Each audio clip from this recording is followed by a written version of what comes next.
Ito, singit lang. No? Kung naalala nyo, nagbablog tayo ng mga sa database kanina. So, meron akong nakalimutan. No?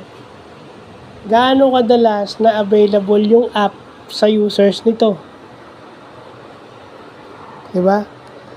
So, ang tawag doon is app availability.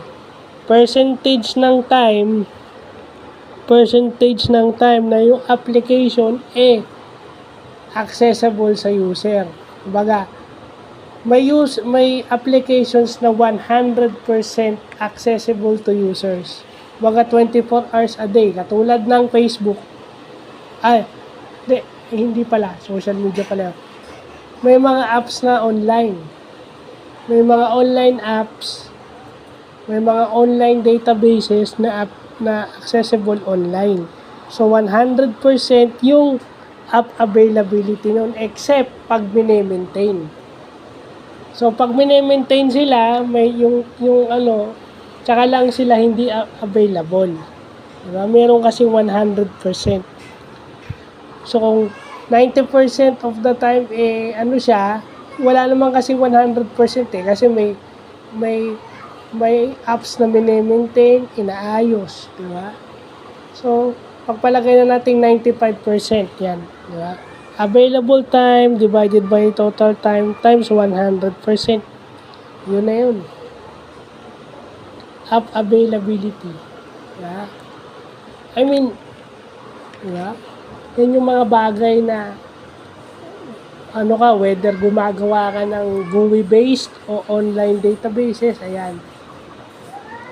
Siyempre, pag GUI-based, 100% yan. Except siguro kung yung network mo, inaayos.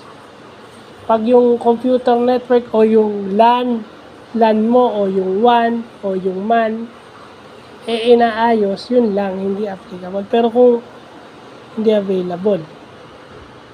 So, yun. Kasi sasabihin nyo, dali-dali naman yan. Pero kung kahit ang dali-dali, yun yung mga nakakalimutan natin.